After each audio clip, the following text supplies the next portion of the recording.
ত্রয়োদশ জাতীয় সংসদ নির্বাচনে মনোনয়নপত্র জমা দেওয়ার শেষ মুহূর্তে বিএনপিতে প্রার্থী নিয়ে নানা হিসাব নিকাশ চলছে। বিভিন্ন আসনে ঘোষিত প্রার্থী বদল করা হয়েছে, যাতে যোগ্য ও ত্যাগী নেতাদের সুযোগ দেয়া যায়।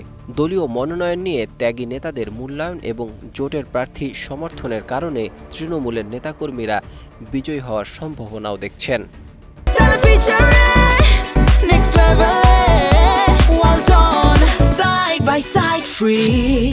তবে মনোনয়ন বিতর্ক দলের জন্য চিন্তার কারণ হয়ে দাঁড়িয়েছে।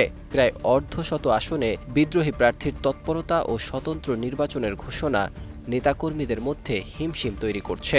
এ পরিস্থিতিতে 17টি আসনে প্রার্থী পরিবর্তন করা হয়েছে, যদিও বাকিগুলোতে সমস্যা এখনও রয়ে গেছে।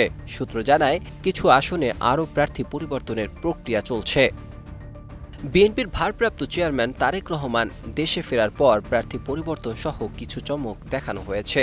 কিছু আসনে বয়স, অসুস্থতা ও ঋণখেলাপি সহ বিভিন্ন অভিযোগের ভিত্তিতে প্রার্থী বদলানো হয়েছে। উদাহরণস্বরূপ ঢাকা 17 আসনে জোটের প্রার্থী ব্যারিস্টার আন্দালিব রহমান পার্থকে মনোনয়ন দেওয়া হয়েছিল, যা পরিবর্তন করে বিএনপির ভারপ্রাপ্ত চেয়ারপারসন নিজেই নির্বাচন করবেন। ভোলা 1 আসনে পার্থকে চূড়ান্ত করা হয়েছে।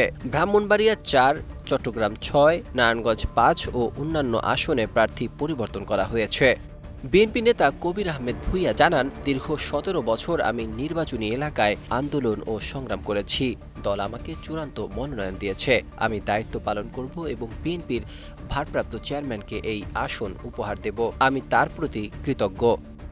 বাকি আসনে যেমন চট্টগ্রাম 10, চট্টগ্রাম 11, চট্টগ্রাম 4, ঢাকা 12, মুন্সিগঞ্জ 2, যশোর 5, যশোর 1, যশোর 6, কিশোরগঞ্জ 5 ও নড়াইল 2 আসনে প্রার্থী পরিবর্তন করা হয়েছে। জোটসঙ্গী দল যেমন জমিয়াতে উলামায়ে ইসলাম বাংলাদেশ, নাগরিক ঐক্য, জাতীয় সংহতি আন্দোলন, বিপ্লবী ওয়ার্কার্স পার্টি ও গণ অধিকার পরিষদও কিছু আসনে প্রার্থী পেয়েছে। বিএনপি প্রথম পর্যায়ে 237 আসনে সম্ভাব্য প্রার্থী তালিকা ঘোষণা করেছিল। পরে 36টি আসনে প্রার্থী তালিকা চূড়ান্ত করা হয়। সব মিলিয়ে 272টি আসনে প্রার্থী তালিকা প্রকাশ করা হয়েছে।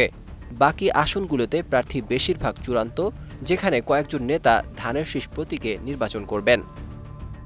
এভাবে বিএনপি শেষ মুহূর্তেও প্রার্থী নিয়ে জটিল হিসাব নিকাশ করছে, যা দলের অভ্যন্তরীণ কোন্দল ও ত্যাগী নেতাদের মূল্যায়নের সঙ্গে যুক্ত। Desk report, 21 television.